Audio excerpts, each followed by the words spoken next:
Well, hello and welcome to the very final after school AI session for Prairie Rose Public Schools for 2023 school year. And we are pleased to have brought you 6 installments of our after school AI, where we've been focusing on a different artificial intelligence AI tool for the last few weeks and months. And today we are looking at one which is a little bit the same, but quite a bit different than the ones that we've seen before. And it is called After School AI. And so I'd like to, again, welcome you. My name is Cami from Prairie Rose. And if you are joining us today live, we would love to have you say hi in the chat and let me know that you're joining me from somewhere. That would sure be helpful. And what I would like to know is, have you ever heard of SchoolAI.com? It is one of the newer AI tools out there. I haven't known about it for super long, probably only been on my radar in the last month or two. It does some similar things and some different things. And then, have you used SchoolAI.com? My guess is that it's pretty new for most of us. All right, so we're just going to dive in and start to take a look. So the question that we've been asking throughout this series is, how does school AI or any tool help teachers save time? That's kind of been where we've been starting with our after school AI sessions. And after school AI sessions have really focused on what can we do that will shave some minutes and hours, half hours. And SchoolAI does have some of those common tools. It's got lesson plans, IEP generators, all those kinds of things. Why don't we dive in and take a look? So I'm going to head on over to my SchoolAI account. There we go. And I'm already logged in. And so this is the space. And you can tell when you enter, there are these engaging, obviously AI generated images that we are seeing. And we are going to just kind of really quickly scroll through. There's lots on this page. We're actually going to start in the top right-hand corner at the little pencil and paper icon. And that's just, if you hover over it, it's just called Tools. And so we're going to click on Tools. And this will be the space that seems fairly similar. It's not unlike Eduate or Magic School, where you come in and there's all these little tiles of help, right? These are little mini prompt buckets, I like to call them, of ways that we can get ChatGPT, which is sitting behind most of these AI tools, to help us do different things. And so you can see that there are individual program plan generators, behavior plan, IEPs, text levelers. Let's see, do I still have my text here?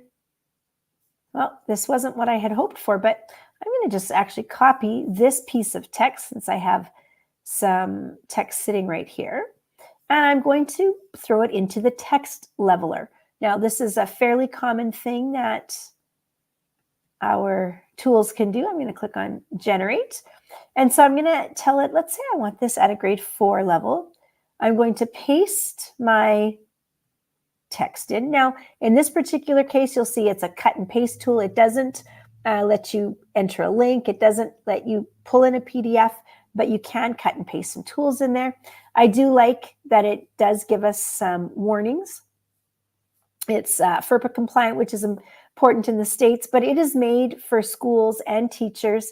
And so unlike ChatGPT, where it's less governed, this is made for schools and teachers. And again, always those limitations. Artificial intelligence can generate incorrect information. There certainly is a bias. And ChatGPT is based, 3.5 version is based on the world in 2021. And so those are good reminders for us. All right, so we've got some text in here, and I'm just going to click Generate.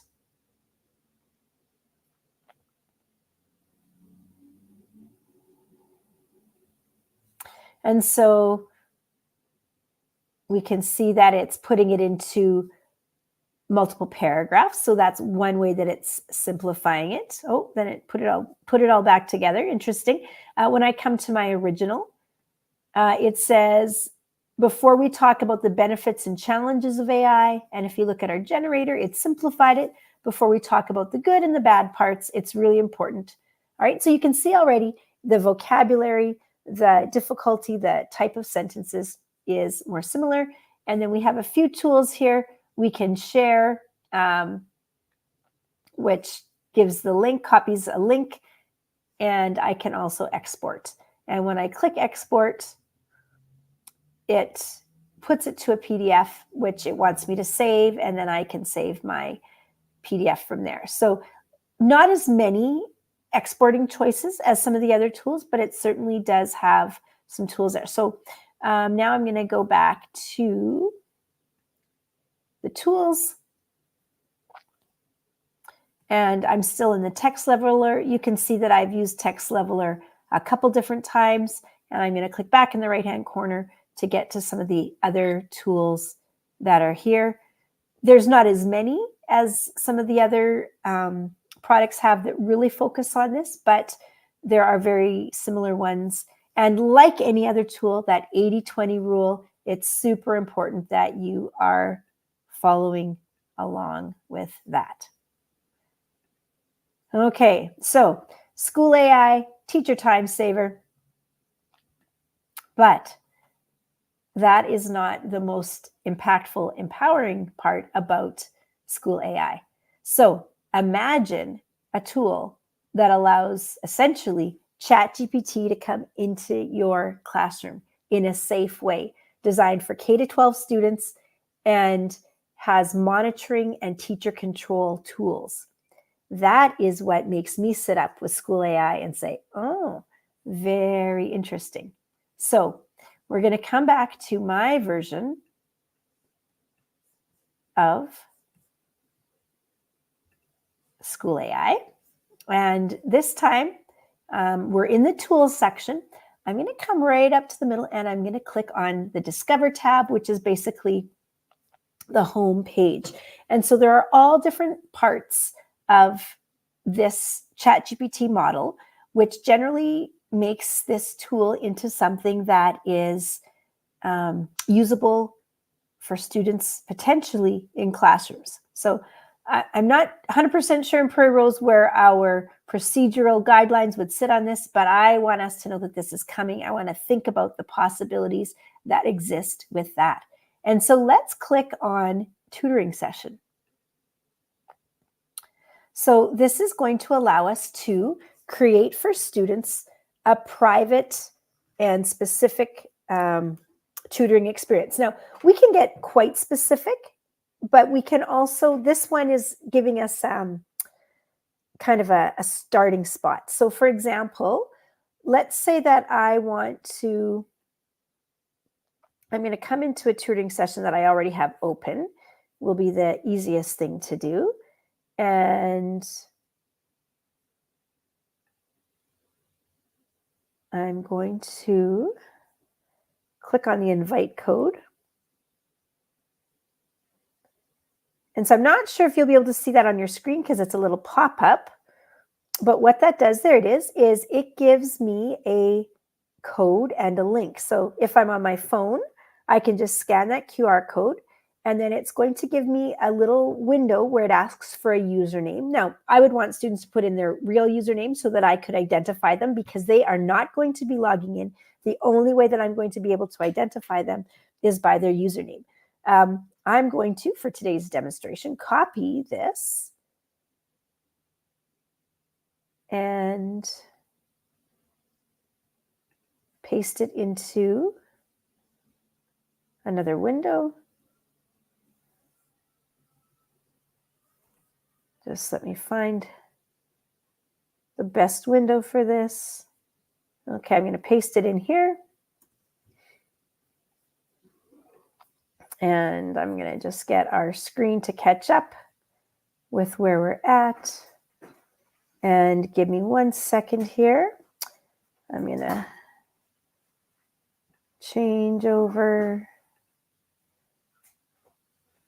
Oh, Well, that's not what I wanted to do.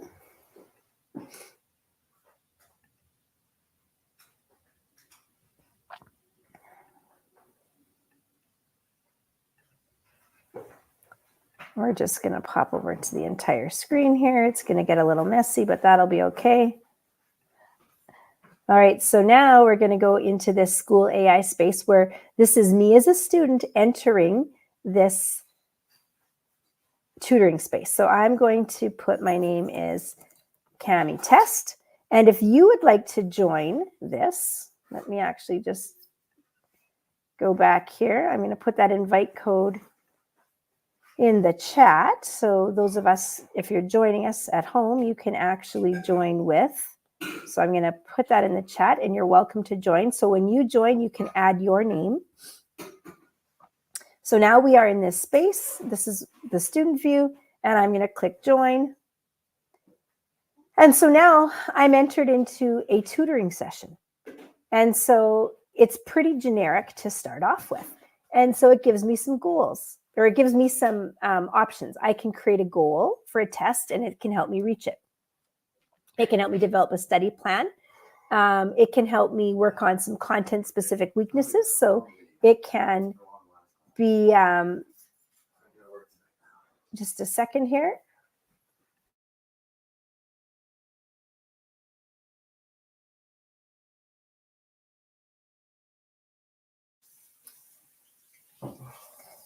All right. And so we can discuss test-taking strategies, which is where I'm going to start today because that one's pretty exciting. So I'm going to click on number 4. So down at the bottom, my session's been paused. Resume that. Okay, so I'm going to say I would like to discuss test-taking strategies. Now, if you are joining us and playing along, you would be greatly advised to pick a different track, pick 1, 2, or 3, and see what it does there. So right off the bat, it gives me some test-taking strategies. It talks about different question types, time management, how to use process of elimination, breathing, and then reviewing. And so it's going to give me further information into any one of these. And so let's say I want to have some advice on different types of questions. I'm going to put in number 1 and hit enter.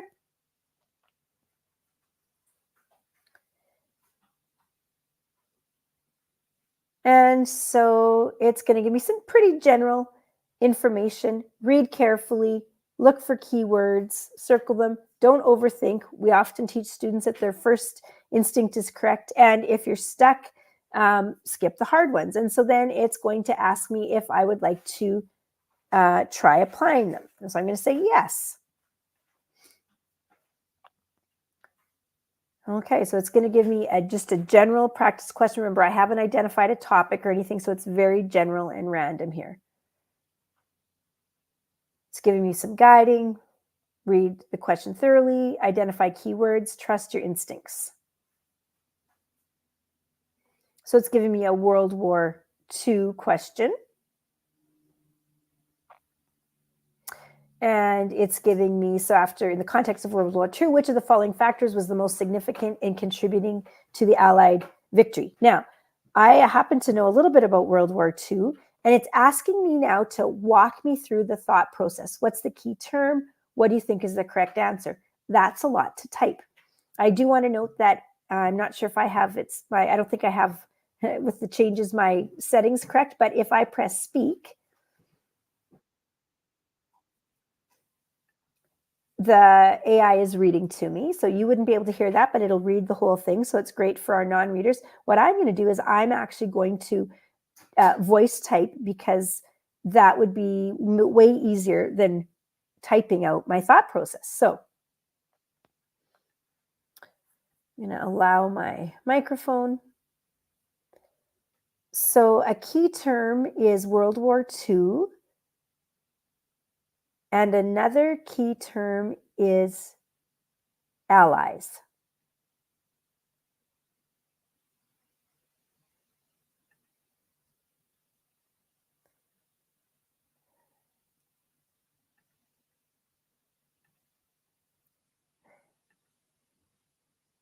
Okay, of course that's not working because I'm asking my microphone to do too much in too many places.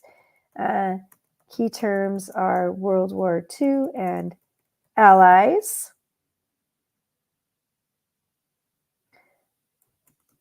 I see that 2 of the questions use the word allies.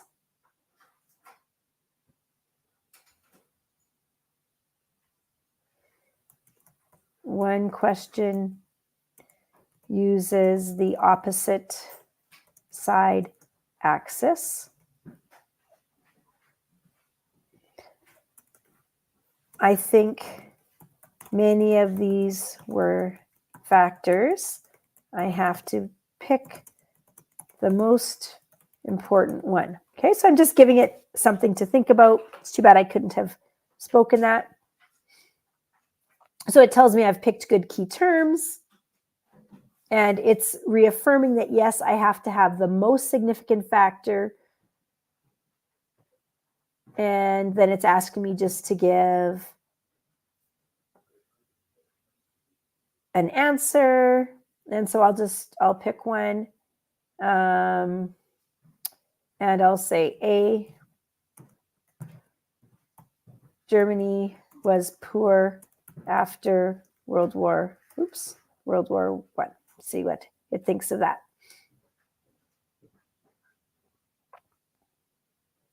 Okay, so it's telling me I'm thoughtful but incorrect. It does tell me that economic factors were a contributor. And now it's pointing me to look at the outcome of the war. So it's not telling me the answer, but it's helping me to narrow down. It's telling me what I should look for. And so that is the tutoring process. So I'm going to say, can I try developing a study plan?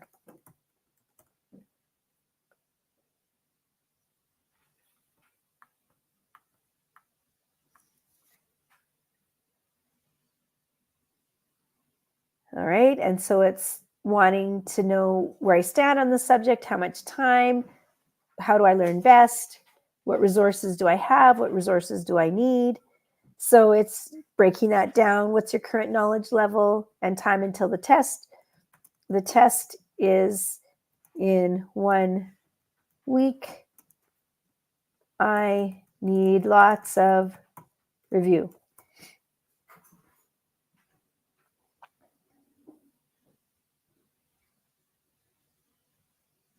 All right, so you can see here, it's giving me, again, some guidance. Break it down into daily topics, look at some practice tests, do some review sessions that are short, focusing on my areas of weakness, not the material I already know. And then it's further asking me questions, how many hours it's going to continue on like that. So this was a very generic session because I hadn't identified a topic.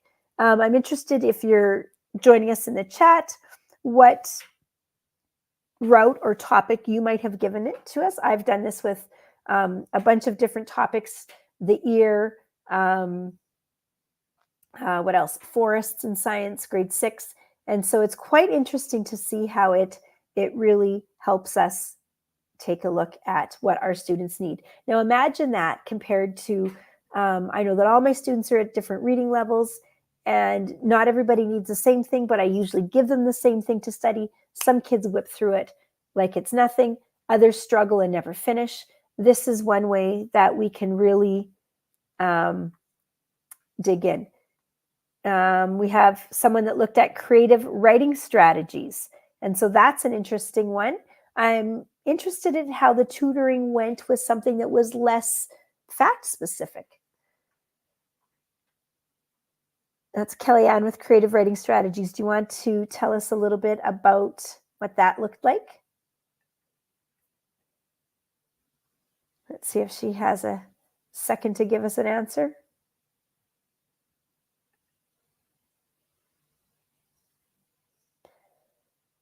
Okay, while we're waiting to see if she's able to tell us a little bit there, we're going to take a look at some of the other things that can happen inside of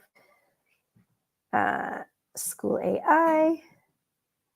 So I'm going to come back over here. And actually what I want to show you now is, just got to get my right screen back because I'm jumping all over the place to screens. Let's go back here. Is I want to show you the teacher space. So we looked at Discover. We did a tutor session. Now at the top, I'm going to click on spaces. These are my spaces where I have done some creation. So you can see here that this is the active tutoring session. So I'm going to click into here. And now this is what the students, this is what I'm seeing about the students. So I can see that there's a bunch of folks that have joined. And I can see here with Nick's Bell, I can see her entire range of thought. All right, so it starts off with the same generic questions that I got.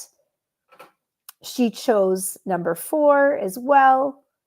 And so that was kind of similar. She changes her mind. And you can see here that I have a full transcript of her conversation with the AI. Now, I also get on my screen here some insights.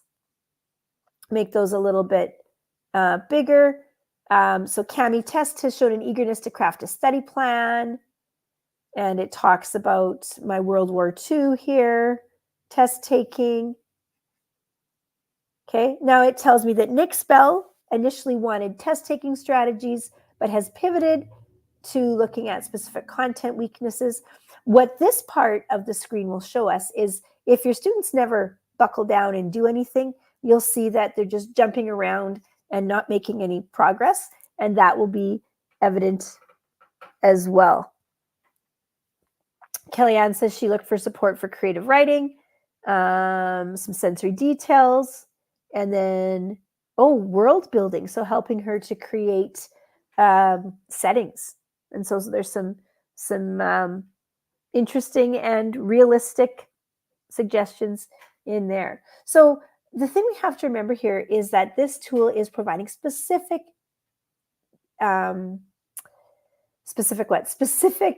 experiences for our students. And so instead of us giving one size fits all to all of the kids, this is how they can join. And both Kellyanne and I were in the same tutoring lesson, but yet we had very different experiences. So I started off with the tutoring session. This is what we were in right now, but there are a whole bunch of different ones that we can take a look at. One of the ones that I had looked at previously was Book Explorer. And so I'm just going to open this up. And you can see here that there's a prompt guide inside. It asks you to pick a book. And in this case, it has a list of books. And my experience has been if you pick one of its books, it does better than if you pick one that it doesn't know. And then here you get to give some description about your class. What grade are they in? Is this an academic class? Does this class struggle? What are they working on? Are you focusing on setting? Are you working on plot structure? Are you working on character? And so the more that you narrow it down, that will put guardrails on the discussion that the chatbot has with your students. One of the things that I really like, let's go Charlotte's Web. 3rd grade, focusing on the relationship between characters. All right. I can give a little bit more instruction here, but what I really like about this tool is that I don't have to launch. I can preview, and I can then play with it here as a teacher. So right here, if I had a friend like Charlotte, what kinds of things do you think she would do to show that she cares about you? Okay, so I'm going to put something in here like Charlotte would bring me apples, which is very untrue. And I'm going to see how it responds. So Charlotte is kind and thoughtful. She helps Wilbur in many ways. How does Charlotte help Wilbur? So it's picking up that I don't really know who Charlotte is. It's testing me to see if I know who Charlotte is. Charlotte brings Wilbur apples. Now, again, I can use speech to text if I'm not doing it on a video call. Okay, so it corrects me. Charlotte doesn't bring Wilbur apples. She writes words in her web. Okay, remember how everyone reacts to her web? So it's prompting me, do I remember? Do I know anything about Charlotte? So it's going to keep me going, but it's not necessarily feeding me the answers. It's testing to see if I know them. So I love that I can check that out ahead of time. If it's what I'd like, I can go ahead and launch it. I'm going to come back to spaces and just take a peek into a similar one that I did with To Kill a Mockingbird. All right, so you can see here, I'm going to open up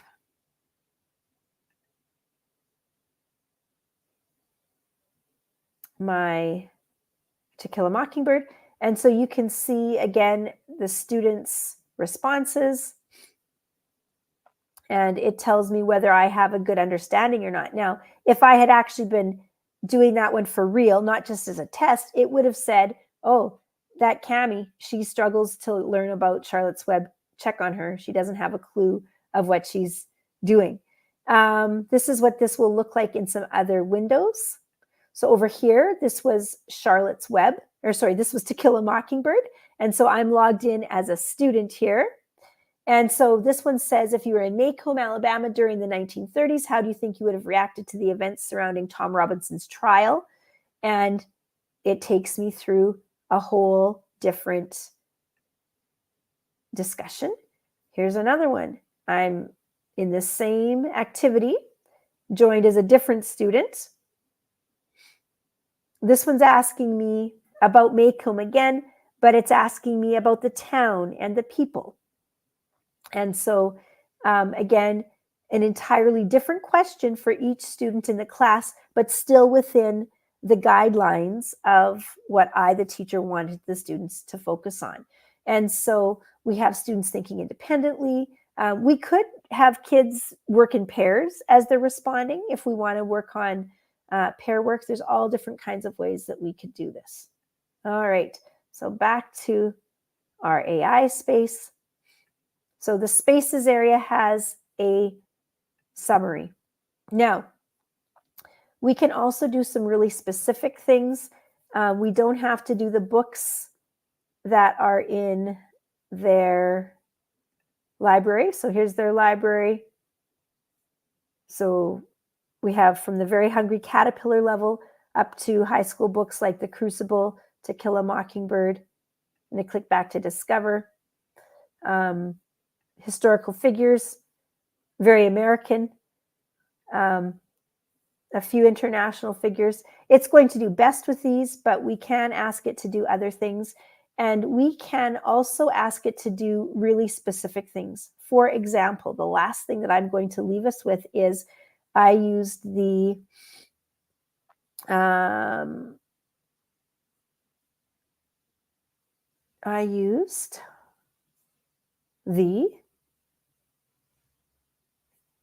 which button? I generated basically a quizzing chatbot. I used my own quizzing chatbot to create. I did one of my own, and I had it generate test questions for students in our flight academy who have a very deep memorization-based test. And it gave me a fascinating results that I can't wait to share with other people in my district because it's so specific. And I don't know the test very well, but I'm quite sure based on the research that I've done that it's quite accurate. And so really, we've jumped around, we've looked at lots of different things, but the sky is the limit.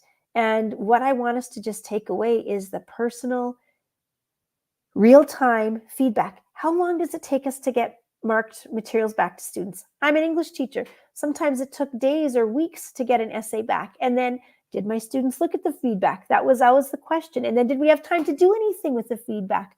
Right here, students are getting minute by minute feedback. I supervise. I see everything that they type. There's going to be alerts if things are going off the rails. The chatbot will let me know that there's concerns. And I can help out my students pretty specifically. So